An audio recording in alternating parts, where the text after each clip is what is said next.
আমি আমার মতোই চলাফেরা করি। আমি কাউকে বলবো না যে আমি খাই নাই, দরকার নাই। আমি খাইলে খাইছি, না খাইলে পইরা থাকি। আমি স্বাধীন। আমি নিজের খাইয়া পাগলামি করি তোদের সাথে। আমি অসুস্থ হয়েছি একদল কুকুরের জন্য, যে কুকুরগুলো আমার ঘর বাড়ি বা ব্যবসা প্রতিষ্ঠানগুলা দখল করতে চাই। কুকুরগুলো আমার গ্রুপের সদস্যগুলার খুনি। আমার কর্মজীবন শুরু হয়েছে ববগুরুদের মতো। আমি স্বাধীন, আমার কোনো ধর্ম নাই। আমি স্বাধীন চলার জন্য নিজেদের কক্ষপথ নিজেরাই তৈরি করছি। সে কক্ষপথে আর যাইতে পারে নাই।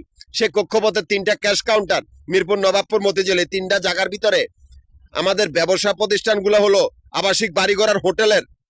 এখান থেকে আমাদের এই ক্যাশ কাউন্টার গুলার সামনে আবাসিক বাড়িঘর আর হোটেলের ব্যবসার হিসাব করে। এখান থেকে আমার অ্যাকাউন্ট চলিতেছে।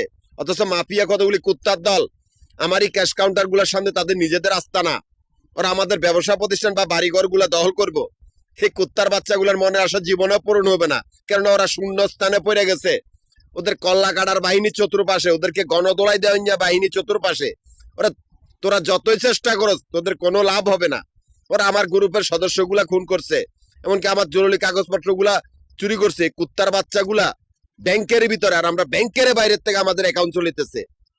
এই কুত্তার বাচ্চাগুলা সকলেই আমার ক্যাশ কাউন্টার গুলার সামনে বা ঘর বাড়িগুলোর সামনে আমার গ্রুপের সদস্যগুলার খুনি মাফিয়া কুত্তার দলগুলা, যারা ব্যাংকের ভিতরে।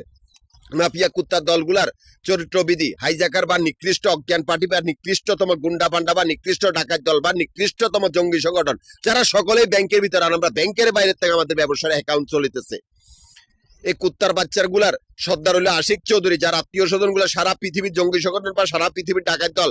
এই আশিক চৌধুরী পূর্বশরীরা ডক্টর এখানে বাপমার খুনি। এই আশিক চৌধুরীর আত্মীয় স্বজন গুলা ব্যাংকের ভিতরে, আর আমরা ব্যাংকের বাইরে। এটাই মনে করবি আমাদের ব্যবসার জীবনেও দখল করতে পারবি না, কল্লা কাটা যাবো।